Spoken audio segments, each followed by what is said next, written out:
नमस्कार दोस्तों, आपके अपने कांत क्लासेस 2.0 चैनल पर हार्दिक स्वागत है।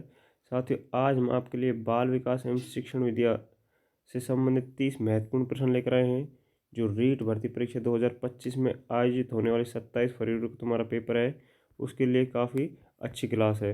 तो साथियों, ये जो पेपर है, ये चाइल्ड डेवलपमेंट का है। ये L1 और L2 दोनों लेवलों के लिए साथियों महत्वपूर्ण है। और जो साथी हमारे साथ पहली बार जुड़े हैं, मैं उनको बता दूं, माध्यमिक शिक्षा बोर्ड द्वारा 2011 से लेकर 2022 तक जितने भी अब तक एग्जाम लिए गए हैं रीट भर्ती परीक्षा के, उन सभी भर्ती परीक्षा के प्रीवियस पेपर जो हैं उनका हम व्याख्यात्मक एनालिसिस करवा रहे हैं। सारे पेपर आपके लिए यहाँ उपलब्ध करवा रहे हैं, एनालिसिस करवा रहे हैं साथियों। तो जो साथी हमारे साथ पहली बार जुड़ा है तो हमारे चैनल को ज्वाइन कर ले। और साथियों, आपको वीडियो अच्छी लगे तो वीडियो को लाइक ज़रूर करके जाना।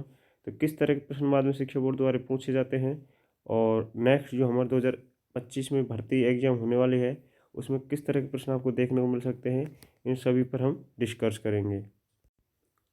पहला प्रश्न इसमें जो पूछा गया वो है, परीक्षण की रिक्त स्थान का संदर्भ दो भिन्न अवस्थाओं पर एक ही परीक्षण पर किसी व्यक्ति द्वारा प्राप्त लब्धांकों की संगति से है।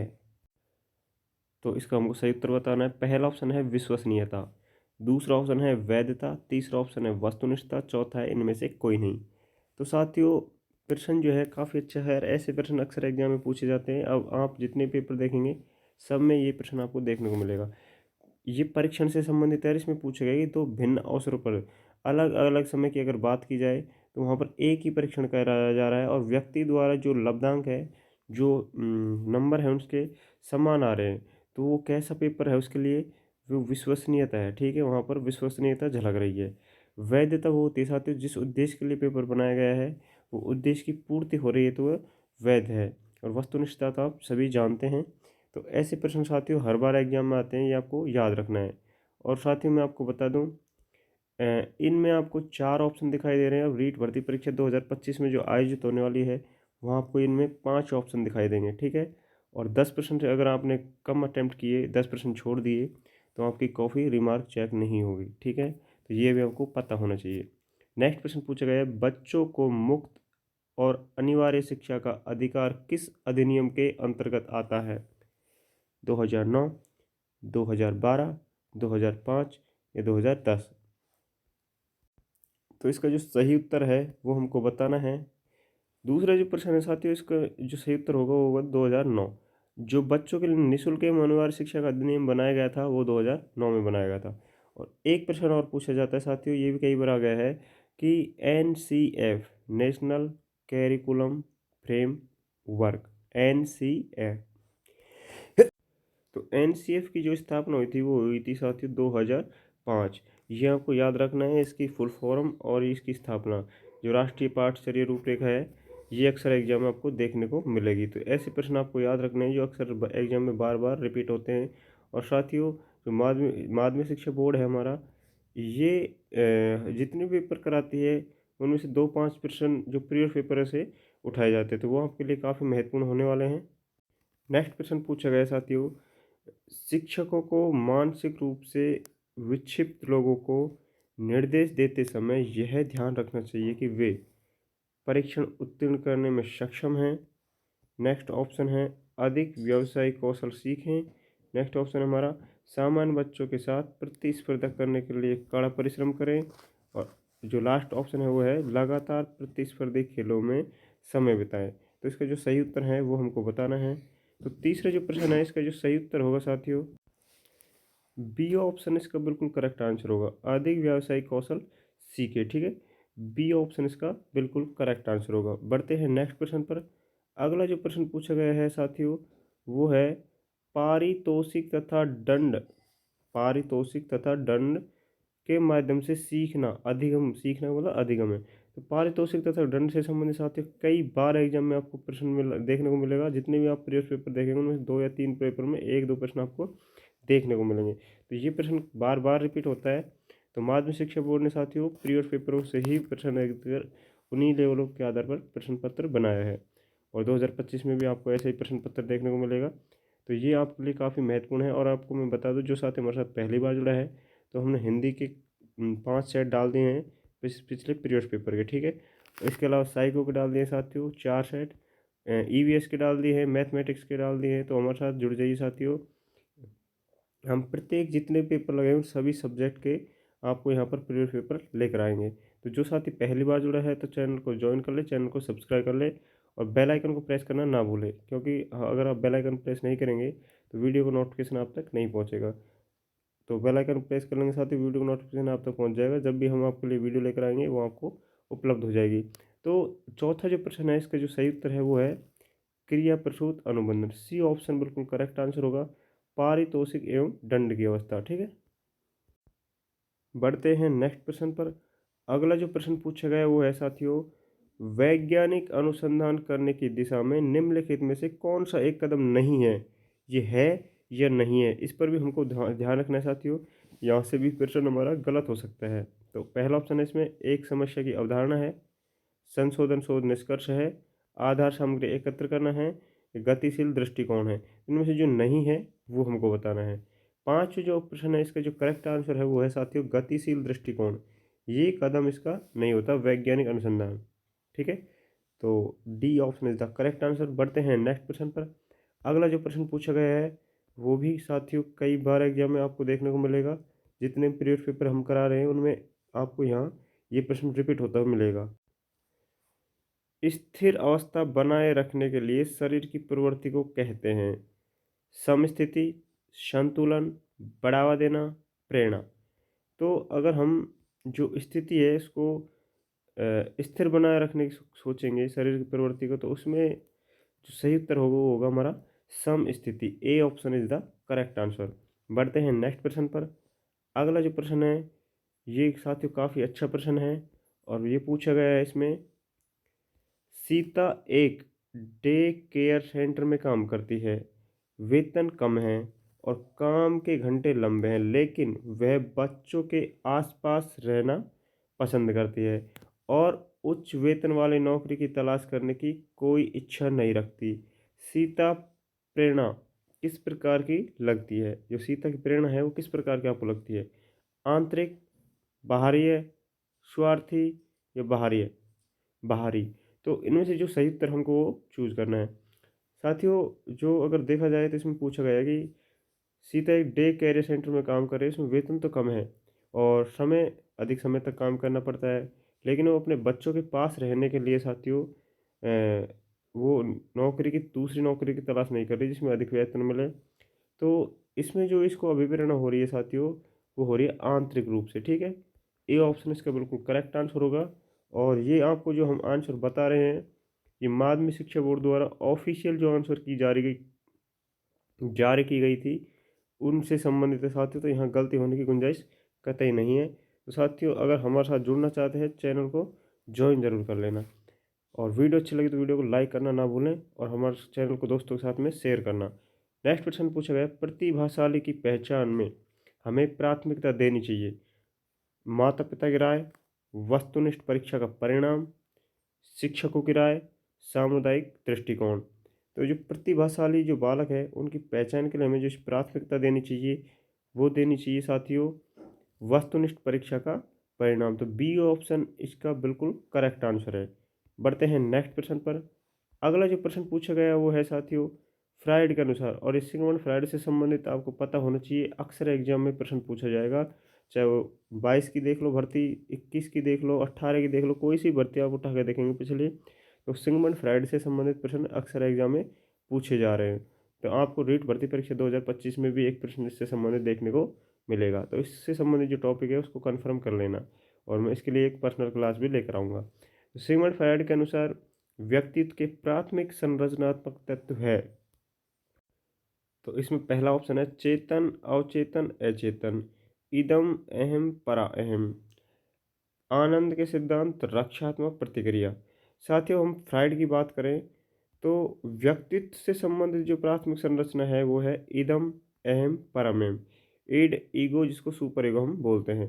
साथियों चेतन, अवचेतन और अचेतन ये भी फ्राइड ने ही बताए, लेकिन ये मन के प्रकार बताए। किसके प्रकार हैं? मन के प्रकार हैं, ठीक है। रक्षात्मक युक्तियाँ, तो रक्षात्मक युक्तियाँ भी फ्राइड ने बताई है साथियों। जो समायोजन हमारा पार्ट है तब आप पढ़ेंगे तो वहाँ पर समायोजन में ये आपको देखने को मिलेगी, ठीक है। तो वहाँ रक्षात्मक युक्ति, लेकिन व्यक्तित्व की अगर बात करें तो इसमें जो प्राथमिक संरचना दी गई है वो इदम अहम परम अहम, ठीक है। तो ये आपको याद रखने, साथ ही ऐसे प्रश्न, इससे संबंधित प्रश्न अक्सर एग्जाम में आपको देखने को मिलेंगे। नेक्स्ट जो प्रश्न है हमारा वो है साथियों, जीवन अस्तित्व के संघर्ष और उत्तरजीविता की एक सतत श्रृंखला प्रस्तुत करता है। ये किसके द्वारा कहा गया? तो ये परिभाषा साथियों किसने दी है? डार्विन ने दी है, सेफर ने दी है, जर्शेड ने दी है या स्पेंसर ने दी है? तो साथियों कुछ ये परिभाषाएं जो प्रीवियस पेपर में आई हैं इनको आपको नोट कर लेना है, क्योंकि ये परिभाषा आपको बार बार एग्जाम में देखने को मिल सकती है। तो जीवन से संबंधित जो परिभाषा दी है वो डार्विन ने दी है। ए option is the correct answer. तो बढ़ते हैं नेक्स्ट प्रश्न पर। अगला जो प्रश्न पूछा गया है वो है संज्ञानात्मक विकास से संबंधित, और जीन पियाजे का जो संज्ञानात्मक विकास है इसका भी एक प्रश्न हर बार एग्जाम में आपको देखने को मिलेगा। जो प्रश्न पूछा गया वो है, जीन पियाजे के द्वारा संज्ञानात्मक विकास सिद्धांत में निम्नलिखित में से कौन सा विकास का काल चरण नहीं है? जो काल नहीं है वो बताना है। तो आप सभी को पता होगा जीन पियाजे की 4 अवस्था है संज्ञानात्मक विकास सिद्धांत की। तो इससे संबंधित प्रश्न अक्सर एग्जाम में आता है।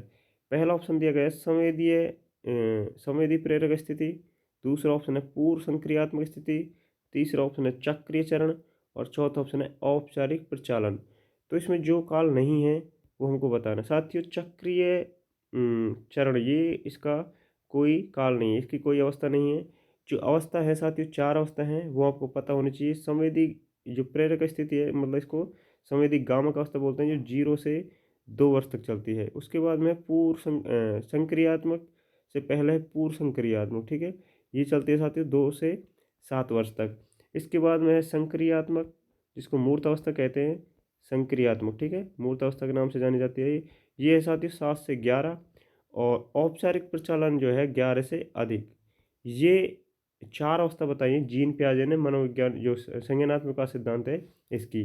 तो ये आपको याद रखनी है साथियों। इससे संबंधित प्रश्न कई बार एग्जाम में आ चुका है और आगे भी आपको यहाँ से देखने को मिल सकता है, तो आपके लिए काफ़ी महत्वपूर्ण है। नेक्स्ट प्रश्न चलते हैं। अगला जो प्रश्न है वो है, जब कोई व्यक्ति सूचनाओं को संसाधित कर रहा है तो मस्तिष्क में चलने वाली मानसिक गति जो गतिविधि है कहलाती है? अधिगम कहलाती है, मानसिक कल्पना कहलाती है, विचारण कहलाती है, संकल्पना कहलाती है? तो जब कोई व्यक्ति सूचनाओं को संसाधित कर रहा है तो उसके जो मस्तिष्क है, दिमाग है, उसमें चलने वाली जो मानसिक गतिविधि है वो क्या कहलाती है? ये पूछा गया है। इसका जो सही उत्तर है वो है साथियों विचारण। उसके मन में विचार चल रहे हैं, उसको विचारण कहते हैं। C option is the correct answer. चलते हैं नेक्स्ट प्रश्न पर। अगला जो 13वां प्रश्न है साथियों, ये पूछा गया है, निम्नलिखित में से कौन सा संज्ञानात्मक कार्य पद्धति के स्वस्थ स्तर को बनाए रखने में मदद करने के लिए उपयुक्त नहीं है? और है और नहीं है, इस पर भी हमको ध्यान देना है। तो इसमें नहीं है पूछा गया है, तो इसका जो करेक्ट आंसर हो हमको बताना है साथियों। क्रीड़ा में भाग लेना, क्रॉसवर्ड पहेली पर काम करना, आसीन जीवन शैली, पठन करना। तो इसमें जो नहीं है वो बताना है साथियों। तो आसीन जीवन शैली, C option is the correct answer. चलते हैं नेक्स्ट प्रश्न पर। अगला जो प्रश्न पूछा गया है वो है हमारा साथियों आत्मसातकरण है। आत्मसातकरण है वर्तमान स्कीमा का प्रयोग ग्राहक जगत के विश्लेषण के लिए, बेहतर में बदलने के लिए, आंतरिक दुनिया के अनुकूलन होना, इनमें से कोई नहीं। तो इसका जो सही उत्तर वो हमको बताना है।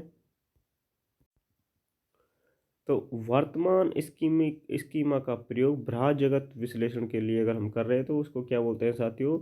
आत्मसातकरण। ए ऑप्शन इसका बिल्कुल सही उत्तर होगा। चलते हैं नेक्स्ट प्रश्न पर।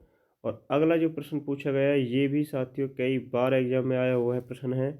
तो ऐसे प्रश्न आपको नोट कर लेने हैं जो बार बार रिपीट हो रहे हैं, अक्सर वही प्रश्न आपको देखने को मिलेंगे। तो माध्यमिक शिक्षा बोर्ड है जो प्रीवियस पेपर के आधार पर ही आपका लेवल रखेगी। नेक्स्ट प्रश्न जो पूछा है वो है, शिक्षा के 3 प्रमुख आधार हैं। तो 3 प्रमुख आधार हमको बताने हैं कौन कौन से हैं। तो शिक्षा के 3 प्रमुख आधार हैं जो साथी वो है हमारे शिक्षक, छात्र और पाठ्यक्रम। यहाँ पर कई बार समाज दे देता है साथियों, तो समाज हमको नहीं करना है, पाठ्यक्रम करना है, ठीक है।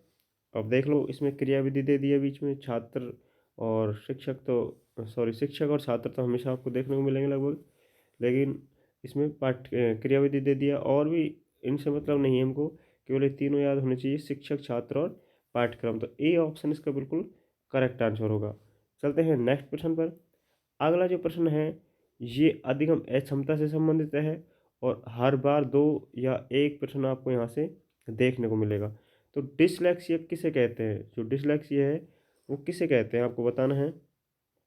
पढ़ने में कठिनाई, गणित समझने में कठिनाई, वर्तनी लिखने में कठिनाई या प्रतिस्पर्धा में कठिनाई।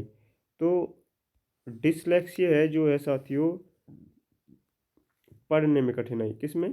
पढ़ने में कठिनाई। ए ऑप्शन इसका बिल्कुल करेक्ट आंसर होगा। और अधिगम क्षमता में डिसलेक्सिया, डिसकैलकुलिया, डिस्थीमिया, डिसग्राफिया ये ही प्रश्न बार बार रिपीट होते हैं। गणित में अगर समस्या आ रही है तो वो है डिसकैलकुलिया, और वर्तनी लिखने में अगर कठिनाई हो रही है तो साथियों वो क्या होती है? डिसग्राफिया। तो ये कठिनाई है 4-5 जो बार बार एग्जाम में आपको देखने को मिलेगी। तो ऐसे प्रश्नों को आपको याद रखना है साथियों और नोट कर लेना है, क्योंकि यही प्रश्न बार बार रिपीट होते हैं। और अगला जो प्रश्न पूछा गया है वो हमारा बुद्धि लब्धि निकालने का सूत्र है। तो साथियों इसका उत्तर हमको बताना है। जो सूत्र है वो क्या है। और आपको वीडियो अच्छी लग रही हो ना तो वीडियो को लाइक कर दें अभी, और अपने दोस्तों के साथ शेयर कर दें। चैनल पर जो साथी हमारे साथ पहली बार जुड़ा है तो चैनल को ज्वाइन कर ले साथियों, चैनल को सब्सक्राइब कर ले और बेल आइकन को प्रेस करना ना भूलें। साथियों इसका जो सही उत्तर होगा वो है मानसिक आयु बटे वास्तविक आयु इंटू 100। तो MA/CA into 100, A option is the correct answer. तो ये सूत्र से संबंधित प्रश्न आपको देखने को मिलेगा। इस बार सूत्र पूछा, हो सकता है अगली बार सूत्र से संबंधित प्रश्न बना दिया जाए और उसमें संख्यात्मक रूप से प्रश्न पूछा जाए तो उसको भी आपको हल करना आना चाहिए। 18 जो हमारा प्रश्न पूछा गया वो है निम्नलिखित में से कौन सी व्यक्तित्व का आकलन करने के लिए एक व्यक्तिगत विधि नहीं है। तो जो नहीं है वो बतानी है। व्यक्तिगत इतिहास, साक्षात्कार तकनीक, वस्तुसूची तकनीक, निर्धारण मापनी। तो इसका सही उत्तर हमको बताना है। इसका साथियों सही उत्तर है निर्धारण मापनी। ठीक है, निर्धारण मापनी इसमें इसका हिस्सा नहीं है। बाकी व्यक्तिगत इतिहास, साक्षात्कार तकनीक, वस्तुसूची ये सभी इसके हैं, लेकिन निर्धारण मापनी इसमें शामिल नहीं है। चलते हैं नेक्स्ट प्रश्न पर। नेक्स्ट जो प्रश्न पूछा गया वो है निम्नलिखित में से कौन सा मानसिक मंदता के वर्गीकरण के अंतर्गत नहीं आता। हल्की मंदता, मध्यम मंदता, गंभीर मंदता, तीव्र मंदता। तो इसका जो सही उत्तर हमको बताना है दोस्तों। इसका जो सही उत्तर होगा वो होगा हल्की नहीं, तीव्र मंदता। तीव्र जो मंदता है इसमें शामिल नहीं है। हल्की है, मध्यम है, गंभीर है, लेकिन तीव्र मंदता इसमें शामिल नहीं। D option is the correct answer. चलते हैं नेक्स्ट प्रश्न पर। अगला जो प्रश्न पूछा गया है वो हमारा है साथियों 20वां जो प्रश्न है।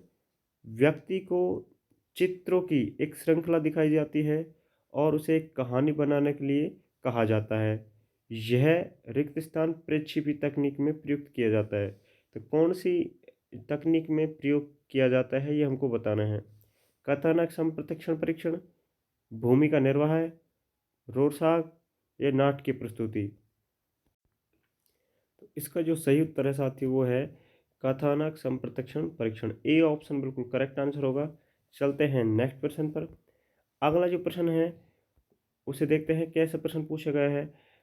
साथियों प्रश्न है हमारा रिक्त स्थान वो निकटतम वातावरण है जिसमें व्यक्ति रहता है। तो जिसमें व्यक्ति रहता है वो वातावरण कैसा है? सूक्ष्म प्रणाली, मेसोसिस्टम, एक्सोसिस्टम, कालक्रम। तो इसमें जो सही उत्तर है वो है सूक्ष्म प्रणाली। ठीक है, ऐसा वातावरण है साथ ही इसमें व्यक्ति रहता है। तो ए option is the correct answer. बढ़ते हैं नेक्स्ट प्रश्न पर। दोस्तों वीडियो अच्छी लग रही तो वीडियो को लाइक जरूर कर देना। नेक्स्ट प्रश्न पूछा गया रिक्त स्थान ने बहुबुद्धि सिद्धांत। साथियों सिद्धांत से संबंधित एग्जाम में 3 से 4 प्रश्न आपको देखने को मिलेंगे हर एग्जाम में। तो अगर शिक्षा मनोविज्ञान के सिद्धांत से संबंधित आपको क्लास देखनी है तो हमने प्लेलिस्ट में डाल रखी है। मनोविज्ञान के जितने भी शिक्षण सिद्धांत हैं वहाँ आपको उपलब्ध हो जाएंगे। लॉजिकल तरीके से आपको समझाया गया है और वो वीडियो आपके लिए काफ़ी लाभदायक होने वाले हैं साथियों। जिसने भी नहीं देखी तो प्लेलिस्ट में जाकर देख लेना। ठीक है, शिक्षण सिद्धांत से संबंधित वो कुछ केवल सिद्धांत के नाम और उसमें सिद्धांत के जो मनोवैज्ञानिक है वो ही समझाया गया है। तो आपके लिए काफ़ी महत्वपूर्ण है, उसे जाकर ज़रूर देखें। इसमें पूछा गया जो बहुबुद्धि सिद्धांत तो किसने दिया है, तो बहुबुद्धि सिद्धांत दिया साथियों हावर्ड गार्डनर, ठीक है। B option is the correct answer. Howard Gardner ने सिद्धांत दिया है कि आपको पता होना चाहिए। और इसमें कितने प्रकार की बुद्धि बताई है वो साथियों आपको कमेंट करके बताना है, हावर्ड गार्डनर ने कितने प्रकार की बुद्धि बताई है इसमें। नेक्स्ट पूछा गया है RTE 2009 के अनुसार निम्नलिखित में से किस प्रमाण पत्र के बिना कोई विद्यालय स्थापित नहीं किया जाएगा? प्रशंसा, मान्यता, नियम एवं शर्तें या प्राधिकार। तो इसका जो सही उत्तर है वो हमको बताना है। यदि देखा जाए तो विद्यालय स्थापित करने के लिए जो प्रमाण पत्र चाहिए वो मान्यता उसकी अगर नहीं है तो विद्यालय स्थापित नहीं होगा। तो B option is the correct answer. चलते हैं नेक्स्ट प्रश्न पर। अगला जो प्रश्न पूछा गया वो है अनुभव द्वारा उत्पन्न व्यवहार, अनुभव द्वारा उत्पन्न व्यवहार या व्यवहार क्षमता में किसी भी अपेक्षाकृत स्थायी परिवर्तन को कहा जाता है? तो अधिगम कहा जाता है, विचारण कहा जाता है, अनुभूति कहा जाता है, प्रेरणा कहा जाता है। साथियों, जो व्यवहार में परिवर्तन होता है अनुभव के कारण उसको क्या कहते हैं? उसको कहते हैं अधिगम। तो ए option is the correct answer, क्योंकि स्थायी परिवर्तन हो रहा है यहाँ पे, ठीक है। अगर अस्थायी होता तो वो अधिगम नहीं था, ठीक है, वो कुछ भी हो सकता है। लेकिन अधिगम जो है अनुभव या व्यवहार के कारण जो स्थायी परिवर्तन आता है उसको क्या कहते हैं? अधिगम। ए ऑप्शन इसका बिल्कुल सही उत्तर होगा। चलते हैं नेक्स्ट प्रश्न पर। और अगला जो हमारा प्रश्न पूछा गया है साथियों वो है निम्नलिखित में से सीखने की प्रक्रिया में शामिल है शारीरिक, मनोवैज्ञानिक, पर्यावरणीय या उपयुक्त सभी। तो इसमें जो शामिल किया गया है सीखने की प्रक्रिया में तो शारीरिक रूप से होना चाहिए, मनोवैज्ञानिक रूप से भी होना चाहिए, पर्यावरणीय रूप से भी होना चाहिए। तो उपयुक्त सभी इसका क्या हो जाएगा? Correct answer. तो D option is the correct answer. चलते हैं नेक्स्ट प्रश्न पर। अगला जो प्रश्न पूछा गया है वो है आनुवंशिकता तंत्र के अध्ययन क्षेत्र में नवीन शोध किस दिशा की ओर अग्रसर है? कोशिका विज्ञान, जीव समिति, जानवरों का प्रायोगिक प्रजनन, उपयुक्त सभी। तो साथियों इसका जो करेक्ट आंसर है वो माध्यमिक शिक्षा बोर्ड ने इसमें बोनस दिया है, क्योंकि ये प्रश्न साथियों वहाँ से गलत छपा हुआ है तो यहाँ पर आपको बोनस मिलेगा। तो इस प्रश्न को हमको छोड़ देना है। बाकी नेक्स्ट प्रश्न को देखते हैं। अगला भी RT से संबंधित प्रश्न है और RT अधिनियम 2009 से संबंधित हमने एक पार्ट डाल रखा है, आपको प्ले लिस्ट में देखने को मिल जाएगा। वो भी हमारे जब चैनल पर आप जाएंगे तो वहाँ पर RT अधिनियम 2009 को आप देख सकते हैं। व्याख्यात्मक रूप से हमने प्रश्नों के माध्यम से वहाँ एनालिसिस करवाया है। तो साथियों कुछ 20 प्रश्नों के आसपास वहाँ पर प्रश्न है जो आपके लिए काफ़ी महत्वपूर्ण है और व्याख्यात्मक रूप से वहाँ समझाया गया है। तो वहाँ से 2 या 3 प्रश्न आपको देखने को मिल सकते हैं। तो एक बार जाकर प्ले लिस्ट में उनको देख लें। साथियों RT अधिनियम 2009 में शिक्षकों के लिए प्रति सप्ताह घंटे काम करने का निर्देश देता है। तो ये प्रश्न भी आपको वहाँ देखने को मिलेगा। तो इसका जो सही उत्तर है वो हमको बताना है। इसका साथियों 27वां जो प्रश्न है इसका करेक्ट आंसर है 45 घंटे, ठीक है। जो प्रति सप्ताह घंटे होते हैं वो एक शिक्षक के कितने होते हैं? 45 घंटे। RT अधिनियम 2009। कभी कभी साथियों RT की फुल फॉर्म भी पूछी जाती है तो वो भी आपको पता होनी चाहिए। बढ़ते हैं नेक्स्ट प्रश्न पर। अगला जो हमारा 28वां प्रश्न पूछा गया वो है निम्नलिखित में से कौन व्यक्तित्व का जैविक निर्धारक नहीं है? तो नहीं है वो हमको बताना है। तो इसका जो सही उत्तर है वो हमको बताना है साथियों। 28वां जो प्रश्न है जो जैविक निर्धारक नहीं है वो है स्थिति जन संरचना। डी ऑप्शन इसका बिल्कुल करेक्ट आंसर होगा। नेक्स्ट प्रश्न पढ़ते हैं साथियों। अगला प्रश्न पूछा गया है निम्नलिखित में से कौन आनुवांशिकता जो आनुवांशिकता है इसका सामान्य नियम नहीं है? इसमें जो नहीं है वो भी बताना है। प्रगति नहीं है, रूपांतर नहीं है, प्रतिपागमन नहीं है, जैसे पैदा होता है ये नहीं है। तो जो नहीं है वो बताना है। तो 29 नंबर का जो प्रश्न है इसका साथियों जो सही उत्तर होगा प्रगति। A option is the correct answer. चलते हैं नेक्स्ट प्रश्न पर। और अगला प्रश्न आपको फिर RT से संबंधित देखने को मिलेगा। साथियों 30वां हमारा एक प्रश्न है और अंतिम प्रश्न है। 30 महत्वपूर्ण प्रश्न आपके लिए यहाँ उपलब्ध करवाए हैं। साथियों वीडियो आपको कैसी लगी कमेंट करके ज़रूर बताना है। और जो साथी हमारे साथ चैनल पर पहली बार जुड़ा है तो चैनल को सब्सक्राइब कर ले, बेल आइकन को प्रेस कर ले। और आपको वीडियो कैसी लगी कमेंट करके बताना। साथ ही वीडियो अच्छी लगी तो दोस्तों के साथ भी शेयर करना ताकि वो भी इसका लाभ उठा सके। तो आरटी अधिनियम 2009 के अनुसार प्रारंभिक शिक्षा का जो अर्थ है, तो साथियों इसमें जो प्रश्न पूछा जाता है आपके L1 और L2 के हिसाब से, या तो प्राथमिक पूछा जाएगा प्राथमिक शिक्षा, और यह पूछा जाएगा प्रारंभिक शिक्षा। तो प्राथमिक शिक्षा की अगर बात करें साथियों, तो प्रथम श्रेणी से लेकर कक्षा 1 से लेकर 5वीं तक में प्राथमिक जो शिक्षा आती है। और प्रारंभिक शिक्षा की अगर बात करें तो कक्षा 1 से 8वीं कक्षा तक की जो शिक्षा होती है उसको प्रारंभिक शिक्षा कहा जाता है। तो ये दोनों प्रश्न भी आपको याद रखने हैं। तो इसका जो सही उत्तर होगा वो ए ऑप्शन होगा। साथियों ये हमारे 30 महत्वपूर्ण प्रश्न हो गए, और हमने हिंदी के भी डाल दिए हैं, साइको के डाल दिए हैं, मैथमेटिक्स ईवीएस सभी के सब लगभग लेकर आए हैं। L1 और L2 दोनों के लिए क्लास है साथियों। तो जो साथी पहली बार जुड़ा है, तो अगर वीडियो अच्छी लगी है तो हमारे चैनल को ज्वाइन कर लेना साथियों, और वीडियो को लाइक करके जाए, कमेंट करके बताना आपको क्लास कैसी लगी। धन्यवाद, मिलते हैं नेक्स्ट वीडियो में।